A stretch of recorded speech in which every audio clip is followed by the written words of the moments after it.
Ladies and gentlemen, there comes a moment in every relationship, romantic, platonic, or even professional, where words stop working. You've said it kindly. You've said it clearly. You've said it with love, frustration, even tears. But still, they didn't hear you. They didn't hear you because they didn't need to.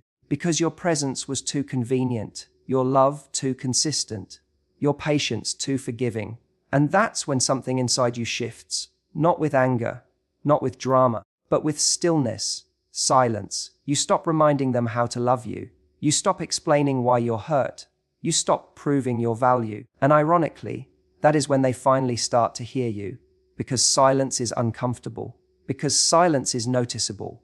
Because silence echoes. You see, when someone gets used to you always being there, they stop appreciating your presence. But when you withdraw, even gently, your absence becomes the loudest message they've ever received.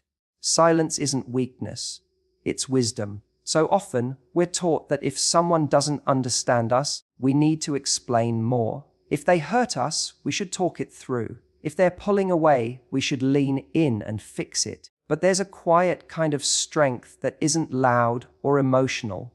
It's the strength of restraint, of choosing not to fight for a space you were never meant to fill in the first place. Silence, in this sense, is not avoidance, it's awareness. It's not the absence of love, but the presence of self-respect. When someone takes you for granted, it doesn't always start with cruelty. Sometimes it starts with comfort. They grow so used to your love, your availability, your patience, that they stop seeing it as something sacred. They see it as something guaranteed. And that's when the shift begins. They don't notice when you stop smiling as much. They don't hear the fatigue in your voice. They don't even ask why you're quiet, because they assume you'll stay no matter how you feel. You try to express it. You bring up how you feel taken for granted. You ask for more effort, more care, more attention. You don't want to fight, you want connection. But the more you speak, the more you realize they're not really listening. Or maybe they hear you, but they do nothing about it. And that's where your silence begins to hold more truth than any well-constructed sentence ever could. Silence doesn't beg, it doesn't plead, it doesn't bargain, it simply is. It says, I've said all I can say, now I'm watching what you do. That's wisdom. That's emotional intelligence. It's the understanding that your voice should be honored, not repeated until it's hoarse. It's knowing that repeating yourself to someone who doesn't care is a slow form of self-betrayal. And that's the moment you stop trying to prove your worth with words. This kind of silence is different from passive aggression. It's not meant to punish or manipulate. It's meant to protect. You withdraw, not because you don't love them, but because you finally love yourself enough to stop performing emotional labor for someone who doesn't value it. Your silence becomes your shield. And in that stillness, you start hearing your own inner voice again, the one that says, you deserve better than this. What's fascinating is that people often respond more to what they've lost than to what they still have. The same person who shrugged off your pain when you voiced it will suddenly feel your absence like a missing limb, because silence forces them to confront a version of you they never thought they'd see.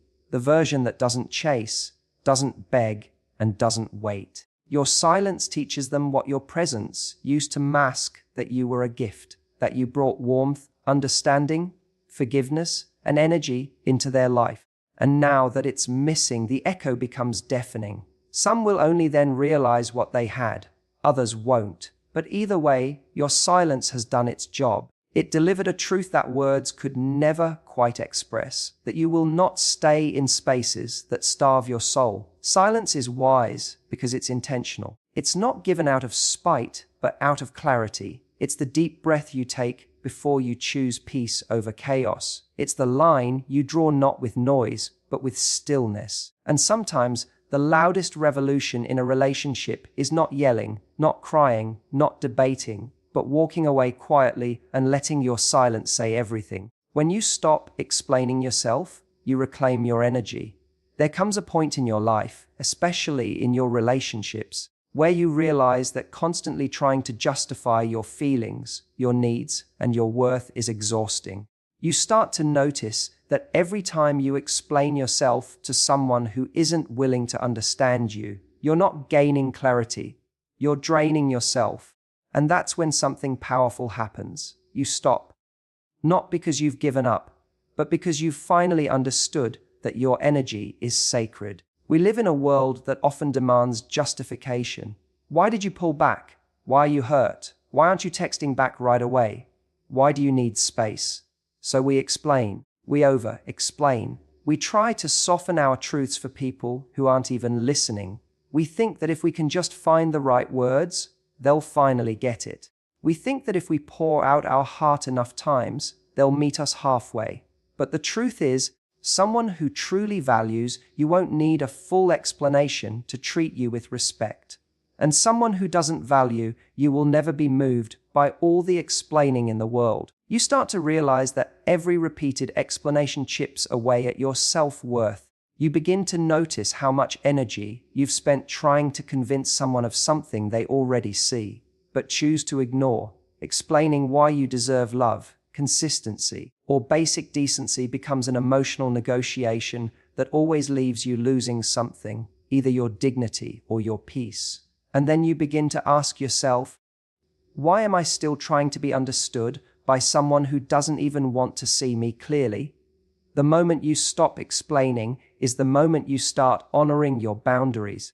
You no longer defend your standards. You no longer shrink to seem more reasonable, more likable, more patient. You stop performing emotional gymnastics just to keep the peace. You start saying things once, maybe twice, but not endlessly.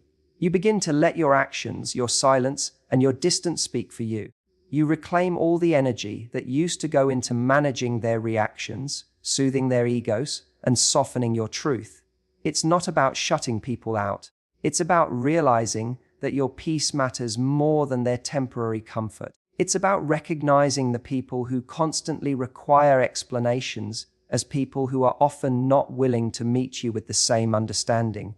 And in that realization, you free yourself, because clarity doesn't come from repetition. It comes from alignment. If someone is truly aligned with your values and your emotional world, they won't need an essay to understand your silence or your shift. They'll feel it. They'll respect it.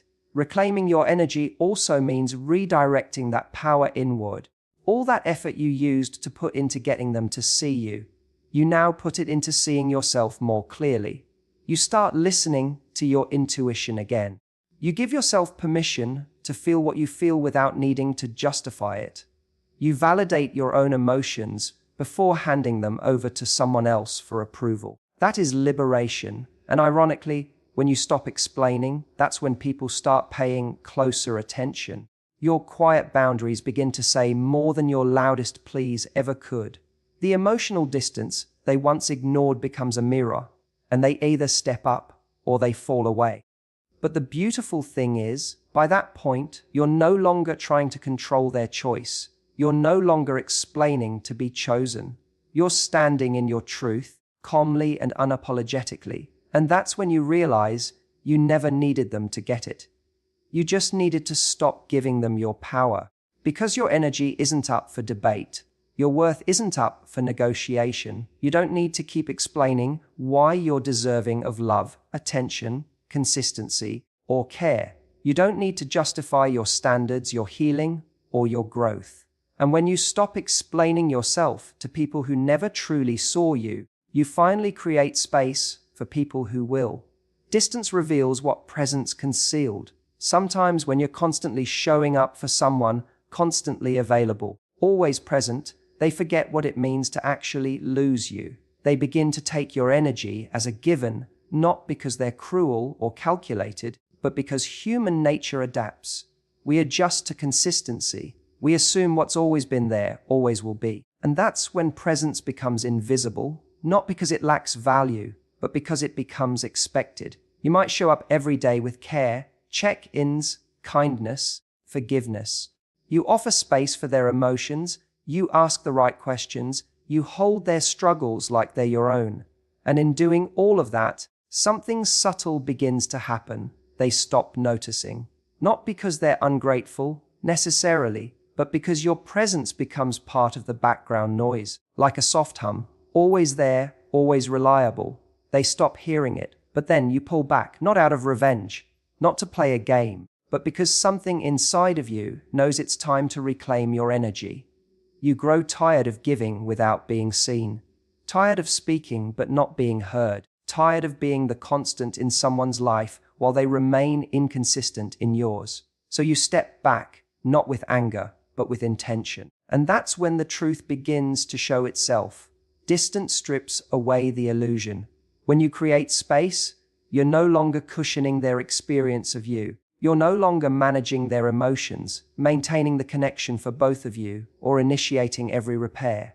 In that distance, a mirror appears. They either realize what you brought into their life, or they don't. But either way, what was once blurred by your constant giving becomes crystal clear when you're gone. You see, your presence, while beautiful and warm and giving, can sometimes blur the line between what someone deserves and what they've simply grown used to. That's the danger of having a big heart. You give without asking much, and people begin to believe that love is supposed to feel effortless. They forget that your effort was the effort, that your patience, your emotional labor, your unwavering availability were choices, not obligations. When you distance yourself, you give people a chance to actually see what it felt like to have you. And if they really valued you, that space won't feel like relief. It'll feel like loss. They'll realize how full their life felt when you were there, how seen, heard, understood, and loved they were without ever needing to ask for it. And that realization, if it comes, doesn't arrive because of words. It arrives because of absence. What presence sometimes conceals is the cost of you. Your time, your emotional energy, your availability. They all come from somewhere. When you're constantly present, people don't see the sacrifices you're making. They don't realize how often you put them before yourself. But when you take a step back, those sacrifices come into focus. The calls you don't make, the messages you don't send, the energy you save for yourself instead of pouring endlessly into them. Suddenly, it's not just that you're not there. It's that something real, something deeply valuable, is missing. And here's what's truly powerful. Distance doesn't just teach them, it teaches you. In the silence, in the space you've created, you see how much of the relationship was held together by your effort. You see whether they reach out, whether they notice, whether they step into the space you once filled and try, even just a little, to meet you there. And that clarity is priceless. Distance reveals truth, truth about them, and truth about yourself. You discover who values your presence, not just your attention. You learn who was there for the connection, not just the convenience. And perhaps most importantly, you begin to see your own worth, not as something that needs to be proven daily through effort, but as something inherent, something that doesn't disappear just because you decided to stop showing up for someone who never truly saw you. In the end, distance isn't about creating pain. It's about uncovering reality, because sometimes the only way to understand the weight of your presence is to remove it. You teach people how to treat you by what you allow. Every time you accept something that hurts, every time you justify behavior that disrespects you, and every time you silence your needs to keep someone comfortable, you're setting a standard, even if it's unspoken. People don't always respond to what you say you want. They respond to what you tolerate. And over time, the gap between your words and your actions becomes the space where they decide how much they can get away with. In the early stages of any relationship, romantic or otherwise, people are observing. They're not just watching what you offer, they're watching what you accept. If you say you value honesty, but overlook small lies, they notice. If you say you need consistency, but continue to engage with someone who's hot and cold, they notice. You might believe that your compassion and patience will eventually teach them how to love you better. But what it often teaches them instead is that you'll stay, even when they don't step up. It's not about being harsh or cold. It's about understanding the silent contracts you're making through your actions. When you don't speak up, When you let things slide over and over again, you're writing in visible terms, "This is okay with me," even if your heart says otherwise, even if you cry behind closed doors, even if you're hoping they'll just know better. But most people won't rise to unspoken standards. They'll live at the level you allow, not the level you hope for. You might think setting boundaries means conflict, that it risks pushing people away. But the truth is, boundaries don't chase love away. They filter out the kind that was never real, the kind that was only interested in what you could give, not how you deserve to be treated, the kind that stayed as long as it was easy, as long as you stayed quiet, as long as you kept shrinking yourself for someone else's comfort. What you allow becomes a blueprint, not just for others, but for yourself. Every time you let someone cross a line without consequence, a part of you begins to internalize that maybe this is all you deserve. It starts as an act of grace, but it slowly morphs into self-abandonment. You convince yourself that being understanding means accepting everything. But grace without boundaries becomes a cycle of pain, one where you're constantly loving people at the expense of yourself. The moment you say, "No more," not just with your words, but with your choices, is the moment everything begins to shift. You stop trying to earn better treatment and start embodying it. You stop waiting for people to change and start changing the environment they have access to. Because someone who truly cares won't just notice your limits. They'll respect them. And someone who doesn't, they were only ever interested in what they could take. Teaching people how to treat you doesn't mean constantly correcting or policing them. It means being so rooted in your self-worth that you're unwilling to stay in situations where you're not valued. It's knowing that you can explain your boundary once, maybe twice, but after that, it's not a conversation anymore. It's a decision. You stop arguing to be treated well. You stop negotiating for the bare minimum. It's never easy to walk away from someone you love, but it's harder to stay in a place where you're slowly teaching someone that your pain is negotiable, that your time, your presence, your body, your mind, your heart, all of it, is available regardless of how they treat it. And every time you give unconditionally without receiving even basic respect in return, you send the message that love means endurance, not mutual effort. But love, real love, isn't proven by how much you can withstand. It's proven by how much both people are willing to give, to listen, to adjust, to meet each other halfway. You deserve to be in a connection where your boundaries aren't seen as rejection, but as direction, a guide for how to love you better. And the people who are meant for you, they'll rise to that standard, not because they have to, but because they want to. Your withdrawal is not punishment, it's self-respect. There's a difference between reacting from pain and choosing from clarity. When you decide to step back, to pull your energy away from someone who continuously disrespects, neglects, or misunderstands it, you're not doing it to cause them pain. You're doing it to stop causing pain to yourself. That decision, though silent and subtle, is one of the most powerful acts of self-love a person can make. People often mistake silence for revenge. They assume that if you're no longer texting first, no longer available, no longer showing up the way you always did, it must be to get a reaction, to teach them a lesson, or make them feel what you felt. But not every withdrawal is driven by bitterness. Sometimes it's the result of exhaustion, of showing up one too many times and finally realizing that the door only opens one way.